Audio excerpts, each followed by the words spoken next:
Welcome to the PR Maven Podcast, a podcast all about growing your network and building your brand through traditional and digital networking techniques. I'm Nancy Marshall, the PR Maven and CEO of Marshall Communications. Stay tuned for this week's episode, and thanks for listening.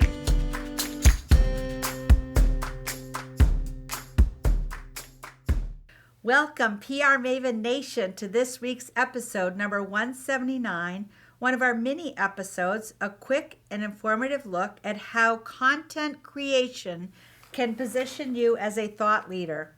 The podcast is presented by Marshall Communications, creator of the 65-step Marshall Plan process. For more information, visit marshallpr.com. And on the website under PR Maven, you will find information about my two books, PR Works and Grow Your Audience, Grow Your Brand. This week, I'll share my Forbes Agency Council article, How Content Creation Can Position You as a Thought Leader. So let's dive right in. If you specialize in any field, the goal is to become a thought leader. You don't want to just be good or even great. You're striving for mastery. That's how people will remember you, and that's how they will know, like, and trust you, so they want to do business with you. Being a thought leader is a path to success. Whether you run a PR agency like I do, or you're a leading astrophysicist, thought leadership can make you stand out from the crowd. Ideally, clients and customers will feel a sense of pride to be affiliated with you, and prospective clients and customers will seek you out. So how do you become a thinker and a leader? It's a two-step process. You need to actually master your field and then convey your mastery to the general public. To be considered a thought leader, simply being one isn't enough. People need to know about it. Look at it this way. When it comes down to being the one who is chosen for a job or a promotion, the person whom others have heard of will always be chosen over the unknown name. It's just human nature. That's where content creation comes into play.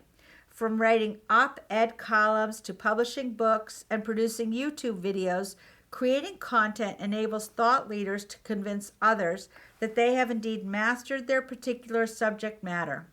Creating the right content ultimately establishes credibility in the eyes of the beholder. Those who seek out a thought leader's content inherently trust him or her to provide educational material that is worth consuming. This is no small feat, given how crowded the marketplace of content creation has become.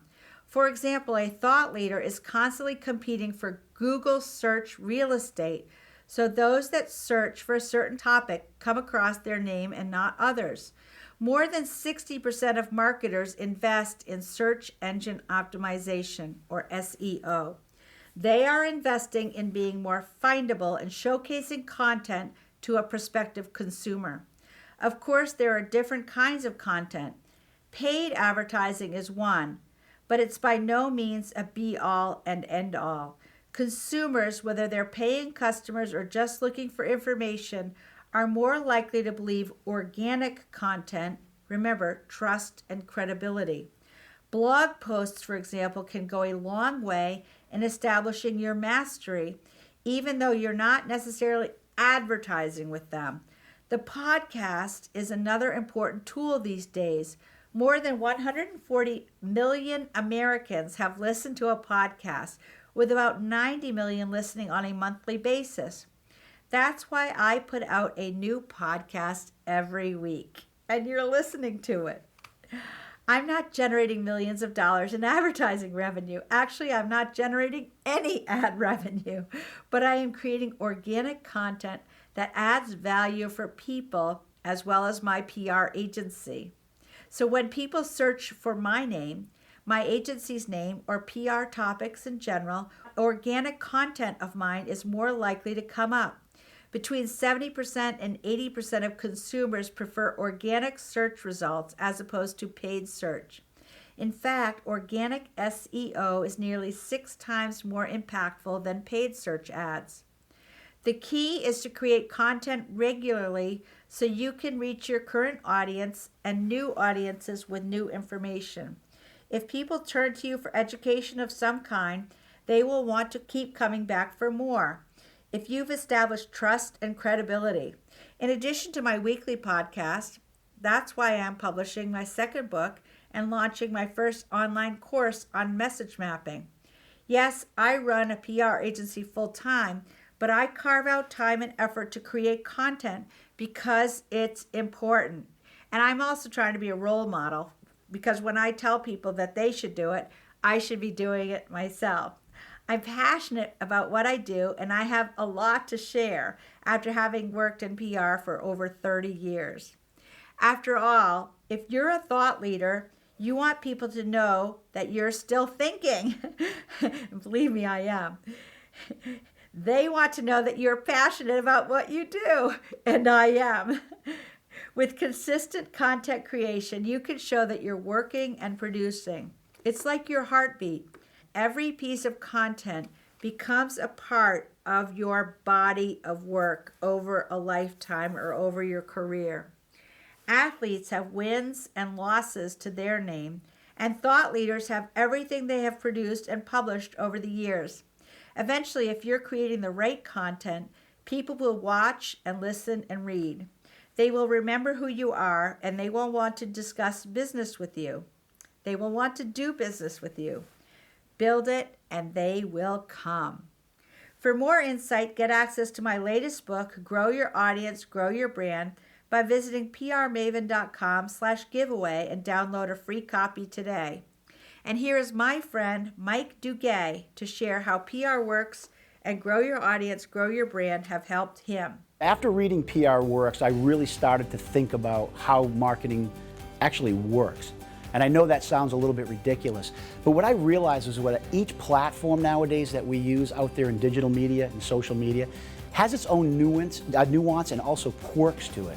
And understanding how they're used is exceedingly important. Because when you have a hammer in your hand, everything looks like a nail. And you can't approach it that way in marketing.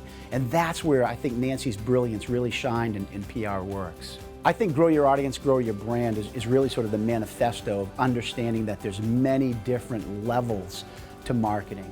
It's on your personal side of your brand, how actually you express yourself through business, but also what people hear you saying and what they see out there in the public eye as well. So I think what's really important there, that's really the blueprint of how you go about using these new social media platforms, but also to express who you are as a human being. Because people want to see you authentically and genuinely working with not only what you do, but also with the customers. And Nancy, on a personal level, I think that's who she is. She embodies that approach.